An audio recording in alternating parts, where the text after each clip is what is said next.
Hey YouTube, it's Jim Chapman, American Airgun Hunter. Oh, it's cold. Season's over. Squirrel season ended. It's later in winter. I've had a good season. Had some great squirrel hunts out there. And you know, I'm going to tell you a little bit about how I hunted squirrel. And I'm going to explain to you why. With all the hunting I get to do, all the different places I get to go, squirrels are still one of my favorite small game animals to hunt. You know, I come from California out west, and we don't have a lot of tree squirrels out in my area in Southern California. Shot a lot of ground squirrels, but it wasn't until I moved to the Midwest about a decade ago that I really started to hunt squirrels seriously, and just everything about them. They're, you know, people get used to squirrels in a park that just kind of sit and watch or come in to eat. Squirrels in the woods are wary. They watch you from a long ways off. They're smart. You know, face it, when everything in the forest wants to eat you, you start to come up with strategies not to be on the menu. So squirrels are really a challenging hunt with an air gun. The other thing I like about them is that they're everywhere, almost everywhere in the country, especially when you get out of the extreme west, but all through the south, the Midwest, the northeast, the northwest, all of those areas, you can find tree squirrels of one type or another. Now, squirrels are interesting because sometimes they're a game animal. Some places they can be a pest. It kind of depends on the situation and where they are. And what I'm going to talk about now is really hunting them as game animals, not pest control around the house when they're destroying the wiring in your air conditioning. I'm talking about going into the woods where they occur naturally and harvesting a number. But the thing about them is that they're plentiful. Seasons are long. Bags are generous. They're good on the table. They're just a fun all-around animal to hunt. And there are primarily three types of squirrels that we're hunting in the US, and I take the ones that are normally hunted as game animals and on the table. I'm not going to talk about some of the smaller squirrels, the red squirrels, the chipmunk type of squirrels in this. I want to talk about what we consider the primary game squirrels. The first being the gray squirrel, probably the most widely distributed. The second is the fox squirrel. The third is pretty isolated to the run of mountains up through the Rockies in that area, which are the bear squirrel. These three, to me, along with an unusual color phase, and you get these localized populations of jet black squirrels, whether they're grays or fox or bears. These are what I consider the grand slam of squirrel hunting, and it's really a fun challenge and a real objective to try to go out in one season and get the grand slam of squirrels. I've done it a couple times now, and it's a lot of fun. Squirrel hunting usually takes place in the fall and into early winter, though some states have a spring season as well. I used to go to Kentucky a lot to hunt them in spring. So the seasons really dictate how you're going to hunt to some degree, I start out in the spring when there's foliage just starting to come out. The squirrels are mostly staying in the trees. Later in the fall, as they're starting to stash nuts away, so they're up cutting and they're dropping them and stashing them in the winter when they're going down to dig up those stashes to feed on. Those are the time of years that I'm typically hunting in. That really dictates whether I'm going to find squirrels in the trees, in heavy bush in the trees, or up in the naked branches, or down running in the snow or on the ground. So it's going to really dictate the way that I approach the hunt. For most of us across the states, there's abundant land with high populations of squirrels. There's a lot of places to hunt, probably more than any other game animal. Every small plot of woods, 5-10 acres, will hold a population of squirrels. When it comes down to it, all you really need is a rifle and some pellets. There's some other gear that'll help, and we'll talk about that a little later. But all you really need is the gun and the pellets, and you're good to go. But right now, let's talk about a couple of strategies for squirrel hunting. There's still hunting and stalking, which is my favorite, and also hunting from ambush or blinds. And we'll talk about both of these.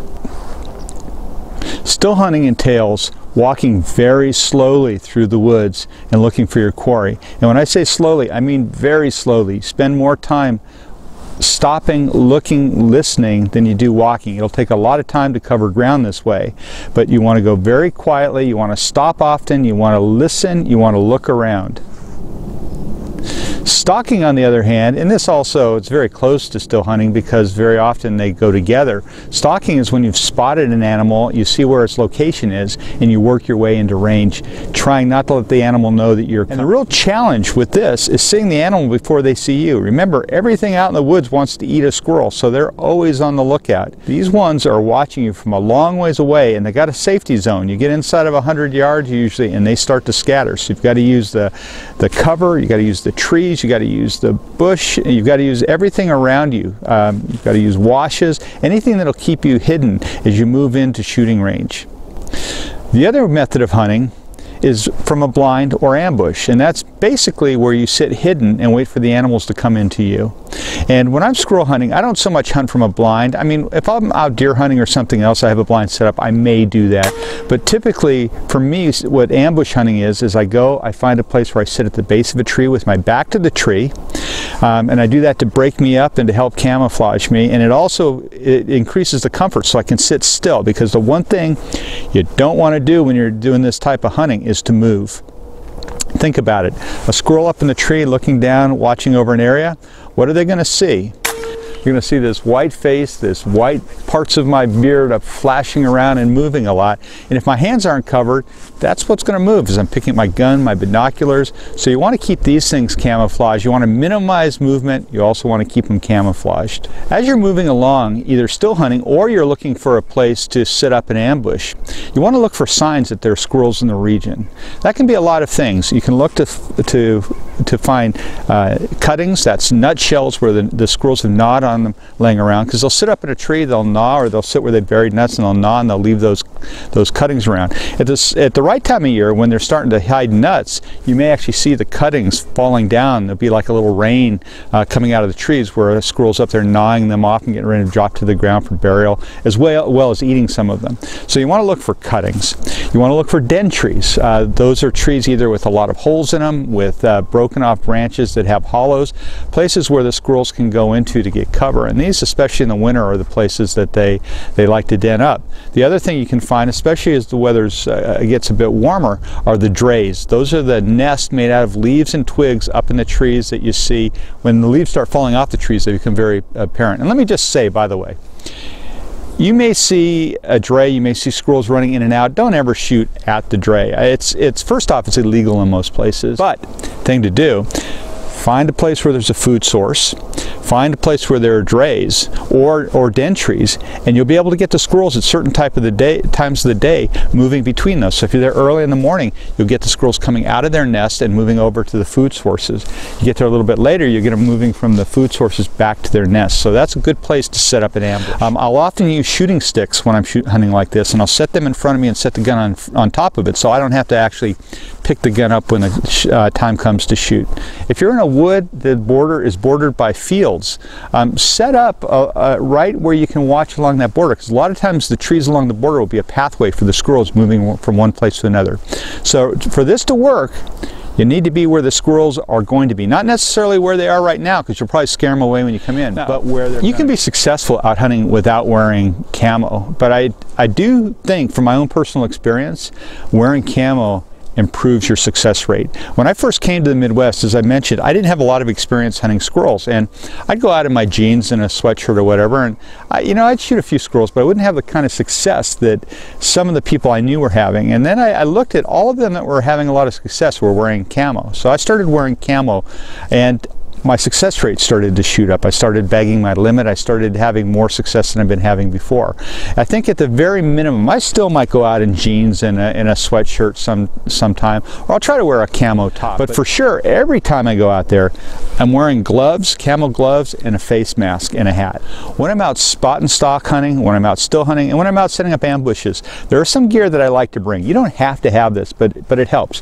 I carry binoculars. I cannot tell you the number of times when I've looked over a stretch of trees and wood and I haven't seen anything, and I know there's a squirrel around. I might have seen him running when I was there, but I can't find him. I pull out my binoculars and I'll see just over in a fork of a tree, just peeking out over the top, is a squirrel.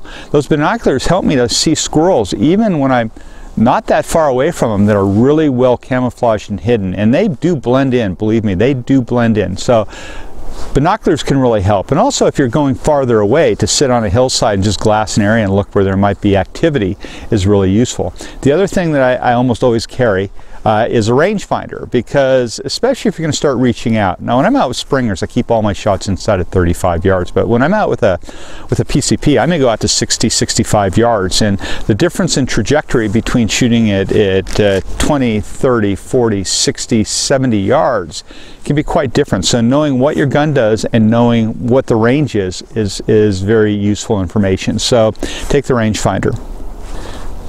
As you're working your way through the woods, watch for squirrels activity both up in the trees and on the ground. Again, it depends on the time of year. At certain times of year, spring for instance, most of the squirrels are up in the tree. Fox squirrels spend more time on the ground than gray squirrels do, but both of them spend more time in the trees at that time of the year. Later in the year, you start to find both species down on the ground a lot more. So you want to look up in the trees, keep your eye up, keep your eye down. That means you got to get used to shooting both downwards and upwards. And remember, when you shoot upwards, kind of counterintuitively, you want to hold a little lower than you normally would, or you'll shoot over the top. And that's another hard lesson that I had to learn when I was out here, because I wasn't used to shooting up into trees at that steep of an angle before I started squirrel hunting. So keep that in mind. You want to hold under where you're actually intending to shoot. So the tips I'd leave you with, again, move slowly, deliberately. Stop often, look, listen. Use all your senses while you're in the woods. The next is, once you've located your quarry, use the woods, use the natural cover around you to keep your movement covered as you move into range, and use that intelligently. And the third tip I give you is wear camo, or at the very least, keep your face, your head, and your hands covered with camo. It'll help improve your results. You can hunt squirrels with either a PCP or a Springer. It doesn't really matter. What matters is both will have, most guns over 12 foot-pound, they'll have the power to kill a squirrel, but you got to pick your shot placement, and you also have to decide what your maximum range is going to be. And so with either a Springer or a PCP, your problem is not going to be having enough energy when you hit the squirrel normally. It's going to be, do you have the accuracy to hit the squirrel exactly where you need to hit them? So what you need to decide is, if you look at the kill zones on a squirrel, can you hit that every time with the gun you're using at whatever range, and make that your maximum range as far as you can shoot and still group them in that kill zone. So one of the things that for most people, and for me definitely, is that I like shooting Springers, but I'm nowhere near as accurate with the Springer as I am with a PCP. So if I'm using a Springer, I move my range in. I don't shoot out past 30, maybe 35 yards. So I keep all my shots in a lot closer when I'm using a Springer. And it's not because of the power, because the PCP and the Springer may be putting out exactly the same power in a standard caliber lower energy PCP. PCPs are capable of going much higher energy levels, but just saying, if I have a PCP and a Springer that are both doing 16 foot-pound of energy, I'll probably go out another 10 or 15 yards with the PCP, just because I'm more accurate with it. And no recoil, the guns tend to be dead accurate and are much easier to shoot accurately. So it's not the intrinsic accuracy in the gun, it's your ability to use that gun accurately. You can use either a Springer or a PCP. I like guns that are going to generate a minimum of 12 foot-pound. I like something in the high teens, low 20s as a rule. When I'm shooting with a Springer, I use either a 177 or a 22. PCPs, I like to go to a larger caliber. There I'll shoot with a 25 or a 30. Again, not that you need a 25 or 30 caliber air gun to kill a squirrel. It just lets you go out that much further. It's just that much more impactful when you do hit. And the other thing I like about them is that if I'm out with a 25 or a 30 and I get a shot for a coyote or a fox or a raccoon, I can take it with that gun with confidence. So it gives you just a little bit broader range in terms of what you can go after. But for a squirrel, anything from a 177 on up to a 30 is fine. Go above 30, and especially when I say 30, I'm talking about 30 that's shooting pellets, not cast bullets. But it'll work fine. A 177 is great out of a Springer. At the lower velocities that they're shooting, they're flatter shooting, your ranges are closer. A 177 works fine, and a lot of the 177s in my Springers are dead accurate. As soon as you get to a 22, you start to deal with more trajectory. May or may not be a problem for you if you keep the ranges in close. With the Springer, probably not, but again, that's something you need to factor in. Now, another thing I like about PCPs compared to Springers is that there are only a couple of Springers that are multi-shot, and those are all kind of, to be honest, I don't like those guns. They're kludgy, they're clumsy. I just don't like them. But the fact is that sometimes, and I also don't mind a single shot in a PCP when I'm squirrel hunting, but there are times when I don't want a single shot, and that's when I'm, like right now, it's cold out here. I'm in Minnesota. It's cold. When I get out there, the weather is ice cold. I'm there at dark 30. It's icy, it's damp. My fingers will get numb. They're either in gloves or they're numb, or they're both numb in gloves, but they have to fiddle around with loading a pellet every time I want to shoot. That can get kind of awkward and cause you some shots. So to be able to have a gun that I can just cock and shoot, there's some advantage to that. So I do like the multi-shot when I'm in really cold weather, especially when I'm wearing gloves. My fingers are cold. I think on your gun, there are two things that I want on all my squirrel hunting guns. First, I want a sling, because a lot of times I'm out walking for long distances, so I want to have a sling mounted to carry it. Although sometimes I'm using a gun that's not set up for a sling, especially when it's a loner gun, and then I carry a pack with a built-in scabbard, so I can just put the gun in over my back and pull it out over to use it. So you need a good carry method, and really a sling is the best way to go in almost all cases. The other thing is my scope when I'm shooting.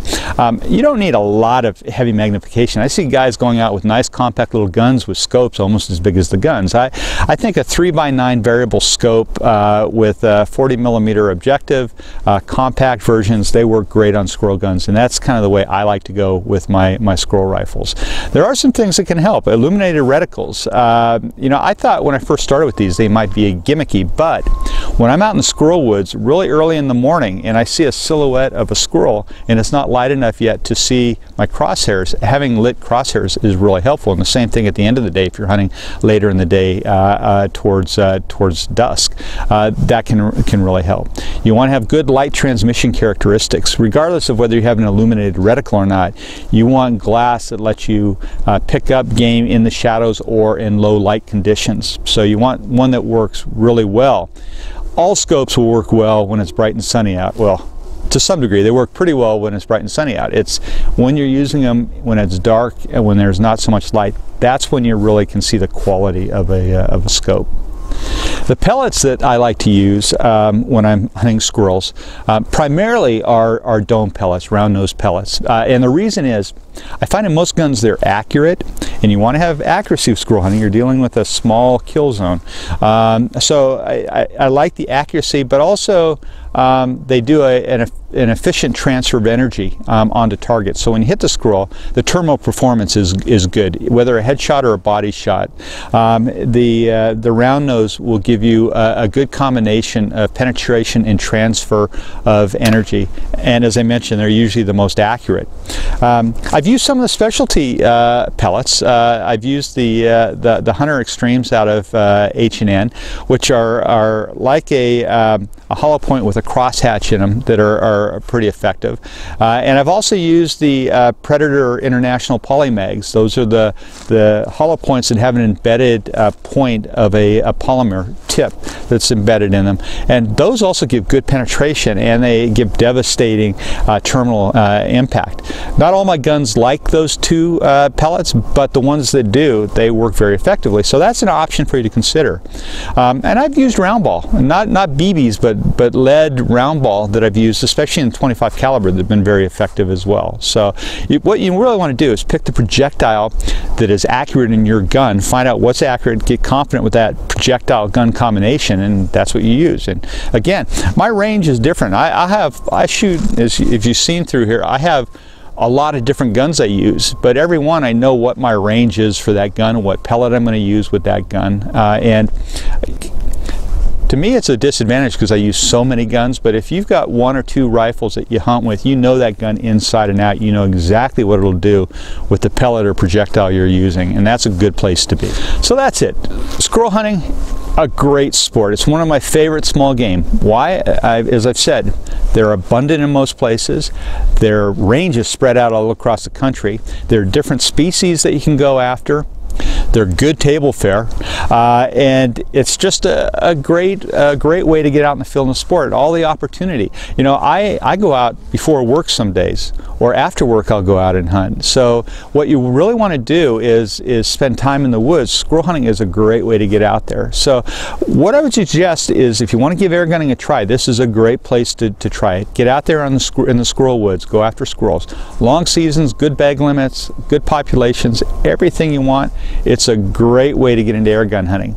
So again, if you like this video, you found it useful, subscribe, like, and come back. There's going to be a lot more coming. We'll talk about a lot of different species, a lot of different ways to hunt different game, and I'll go from the small stuff up to the bigger stuff. So come on back and we'll see you later.